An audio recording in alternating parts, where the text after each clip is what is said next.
मजदूर। जब भी हम एक मजदूर की बात करते हैं तो जहन में सबसे पहले आपके क्या आता है?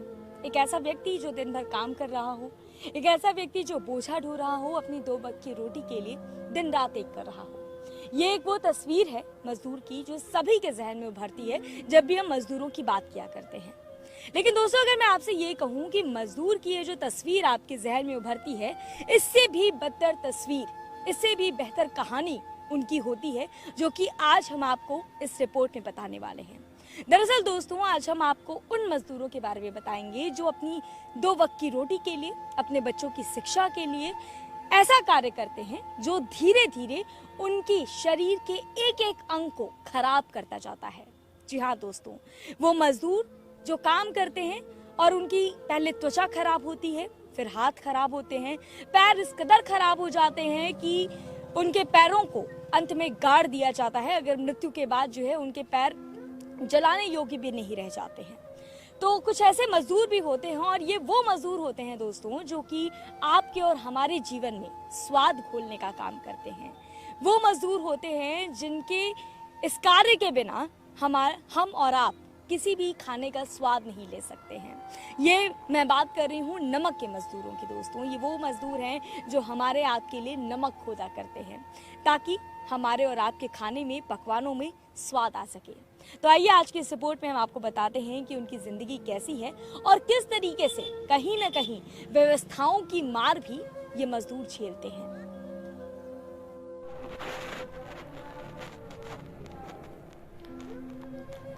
बिना नमक के महंगे से महंगा पकवान भी बेस्वाद हो जाता है, लेकिन नमक बनाने वाले मजदूरों की जिंदगी खारी है। पानी में जितने खारेपन से वो नमक बनाते हैं, इससे उनका जीवन खारा हो जाता है। आपको बता दें कि सरकार की रिपोर्ट के अनुसार देश भर में नमक मजदूरों की संख्या 9 लाख से भी ज्यादा है। गुजरात में लगभग 4.5 लाख मजदूर इस काम से जुड़े हुए हैं। आपको बता दें कि यहाँ के लोग यहीं की पैदाइश हैं और यहीं मर जाते हैं। वो यहीं पर काम भी करते हैं और इस काम के दौरान उनके शरीर का एक एक अंग खराब होता जाता है। नमक के मजदूरों से बात करने पर पता चला कि वो 2 महीने से नहाए भी नहीं है। पीने का पानी भी यहाँ पर महीने में एक बार आता है, और वो भी सरकार की इच्छा पर निर्भर है। यहाँ तक कि इन लोगों को चुनाव का भी तब पता चलता है जब नेता लोग वोट मांगने के लिए यहाँ आते हैं। इनका कहना है कि यहाँ आते तो सब हैं, लेकिन शहर से 50-60 किलोमीटर वोट देने जाएगा कौन? विडंबना तो ये है कि इन मजदूरों को जीते जी तो नमक से निजात नहीं मिलती, लेकिन मरने के बाद भी ये नमक उनका साथ नहीं छोड़ता है। इसी नमक के साथ उनके पैरों को दफन कर दिया जाता है। दोस्तों, ना केवल उनके पैर बल्कि जीते जी भी उन्हें तमाम तरह की बीमारियों से लड़ना पड़ता है। किसी को अंधापन, तो किसी को मलेरिया, किसी को त्वचा के कोई रोग हो जाते हैं। इसके बावजूद, इतनी मेहनत करने के बावजूद, इतनी सारे रिस्क झेलने के बावजूद इन मजदूरों की इतनी कमाई भी नहीं हो पाती कि ये अपने बच्चों को अच्छी शिक्षा दे सकें, ताकि ये अपनी आने वाली पीढ़ी को इस काम में ना झोंकें। इस तरह की भी कमाई उनकी नहीं हो पाती है। अब आप अंदाजा लगाइए कि इन मजदूरों की स्थिति भला क्या हो। वर्ष 2021 में आई सीएजी की रिपोर्ट चौंकाती है। रिपोर्ट की अगर मानी जाए तो मजदूर पीने के पानी की समस्याओं को लेकर के काफी परेशान हैं। आपको बता दें कि नमक में लगातार काम करते रहने की वजह से इन किसानों की आंखों की रोशनी भी खत्म होती जा रही है।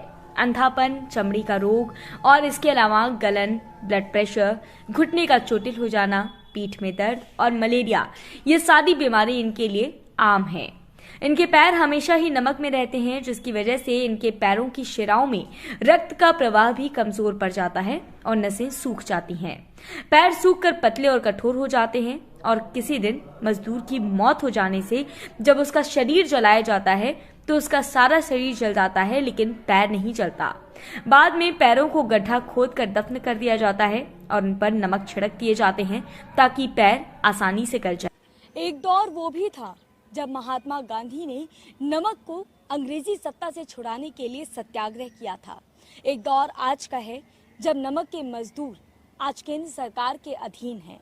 इसके बावजूद अभी भी उन्हें वो तमाम सुविधाएं नहीं मिल पा रही हैं, जिसकी वजह से वो इन तमाम समस्याओं से उबर सकें, जिसकी वजह से अब वो अपने जीवन को बचा सकें। अब आप ही सोचिए, अगर नमक की ये समस्या ना होती तो क्या ये मजदूर हमारे और आपकी तरह एक आसान जीवन नहीं जी रहे होते।